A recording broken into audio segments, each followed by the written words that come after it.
and welcome to Tuesday Newsday, your #1 resource for the entire week's worth of VR news. Right now, there's a VR headset being made that is, in their words, superior to the Oculus Quest 2, and it's standalone, and it's not owned by Facebook. Is this the competition that we've been waiting for finally?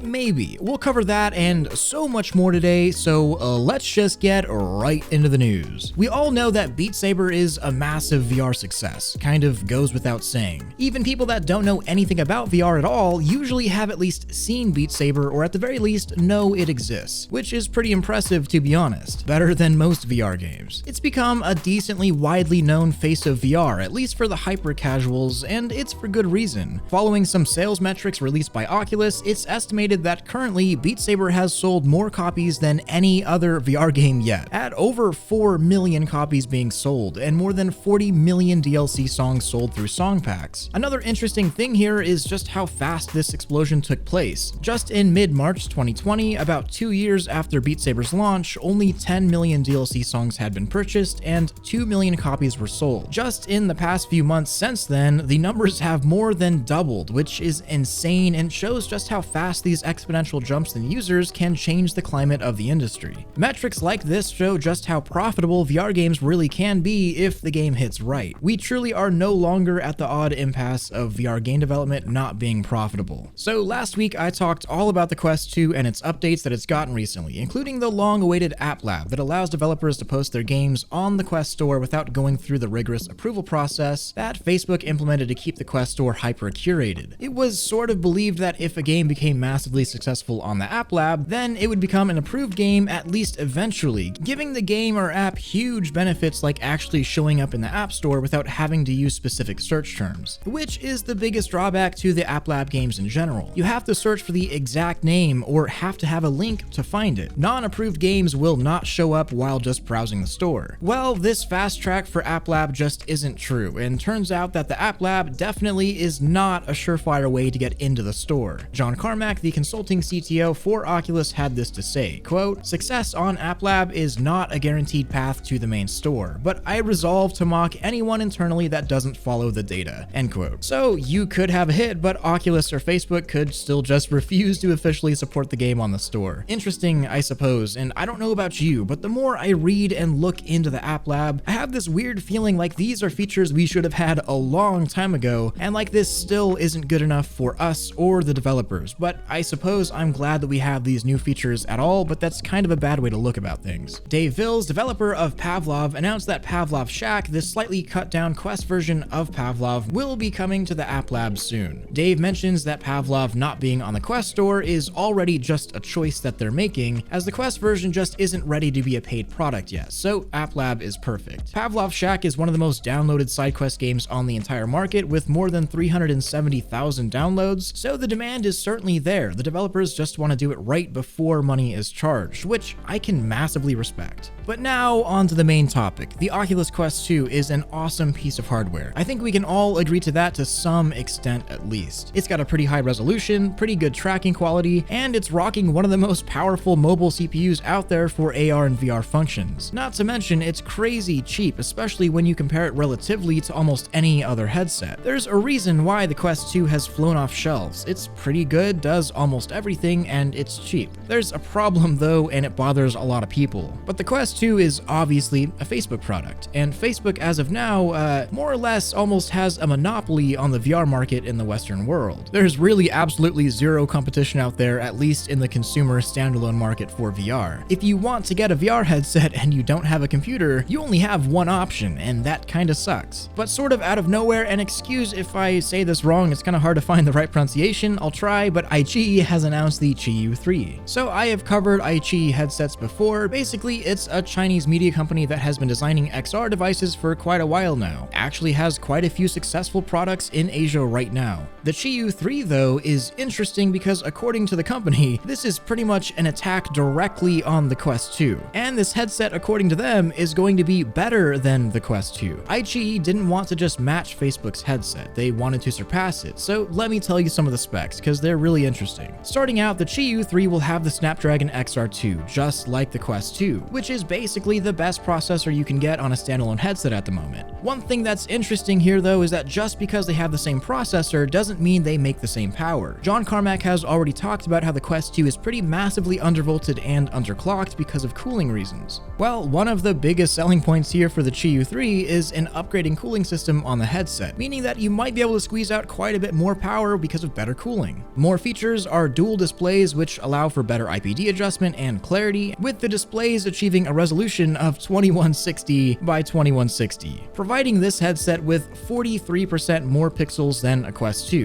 And in terms of tracking quality, the Qiyu 3 supposedly matches or exceeds the current tracking methods being used, with quote, millisecond level initialization speed and millisecond level delay, end quote. So they have the headset, but what about content? Well, iQIYI is launching a program to essentially get developers from all over the world to develop applications for their headsets. If you're a developer, you just apply for a dev kit and iQIYI may just send you a free headset for your team to develop on if they like what they see, which is an interesting way to do it. I think right now the biggest barrier to entry for VR headset manufacturers isn't so much building a VR headset to sell. Getting the hardware together is easy. It's having the software and store to back up the headset. And so far, that's really where Facebook has everyone beat. But stories like this, for the most part, are good to hear, because it means that companies out there are currently working to compete directly with Facebook, and competition is just plain good. I will say though, this headset is built mostly for the Chinese demographic, and let's be real, I'm sure China doesn't necessarily want Facebook to be selling VR devices in China, so it makes sense from a political standpoint. And I'm not even sure if this headset is going to be coming to the States or Europe, or if this is going to stay strictly a Chinese piece of hardware. But either way, it's good to see very real competition for the Big Blue, even if it's,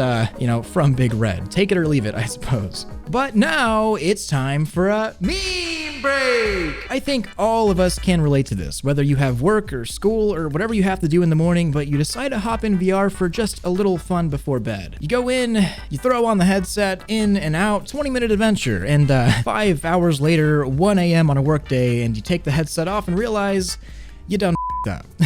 Look, we've all been there and done that, and we're probably gonna keep doing it. By the way, amazing job everyone bringing the fat memes to r/Thrillseeker, making Meme Break better with every post. Keep it up, everyone. But now, let's just get right back to the news. A PC Gamer article warns Valve Index users living in the UK region to be extremely careful with your headsets right now. Valve has placed a temporary hold on all RMAs in the UK because of Brexit. Here's the response Reddit user James Superfun posted on r/Valve Index regarding Valve's response to a Steam support ticket for a Valve Index RMA. Quote, "We've initiated the RMA process for your headset and affected right controller, but the United Kingdom's recent exit from the European Union is affecting our RMA process. Unfortunately, we are unable to finish the RMA setup until the issue is resolved." End quote. So if you're from the UK region and you own a Valve Index, just whatever you do, don't break it, because you're going to have to jump through some hoops to get your device replaced or fixed, and right now, Valve has given no timeline as to when this issue will clear up. So if you remember last week, I talked a ton about Apple VR and the new headset that was verbally leaked on Bloomberg. Well, it turns out some changes in personnel within Apple convey that a fairly large project is in fact underway currently at Apple. The company publicly stated that they have moved one of their executives, Dan Riccio, to a completely new role and new project. This guy has been at Apple for more than 20 years and is the former head of Apple's engineering teams. He's worked on many projects, to say the least. The guy has some Apple clout. It's said by Bloomberg that this, quote, new project is in fact the AR and VR division that has been talked about for the past couple years or so, and that Riccio's full-time occupation will be overseeing the development of future AR and VR endeavors from Apple.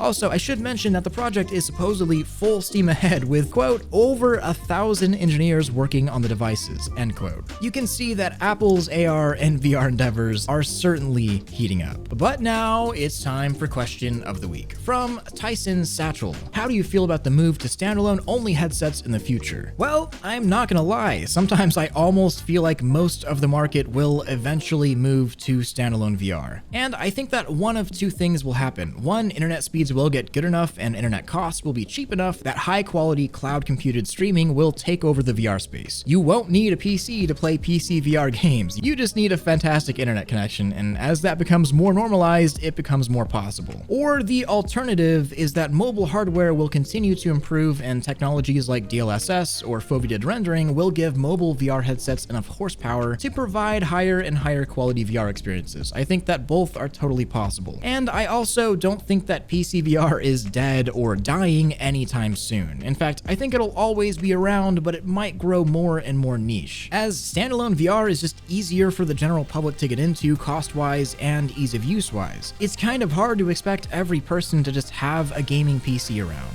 So the future of standalone VR is obviously huge, but PC VR isn't going anywhere necessarily. And that's question of the week. Don't forget to leave your own below. I may just answer yours next. It could be about anything. I will be streaming on Twitch today after this video, so stop on by and say what's up. I'd love to see you there. Also, if you want a loving and growing VR community to call your home, you should definitely join up in my Discord server. We're just a big group of VR loving people, and you'll likely fit right in as long as you're a half decent person. Plus, we do all sorts of events like meetups and game nights. It's just a blast in general, so hop on in. I want to thank all of my Patreon supporters, especially my Omegas like Atomali, Benji, Biz, Caution Ramen, CPCJ79, Debonair Fab, Furtrap, Fusion Oak, HCG Randon, KR, Lucas, Mud King, That Brock Guy, Very Evil Shadow, Zale, and I'm Naku. I couldn't do any of this without you. Don't forget to like this video if you loved it, subscribe if you want more of this, and hit that freaking bell if you just can't live without it. Much love, Thrill out.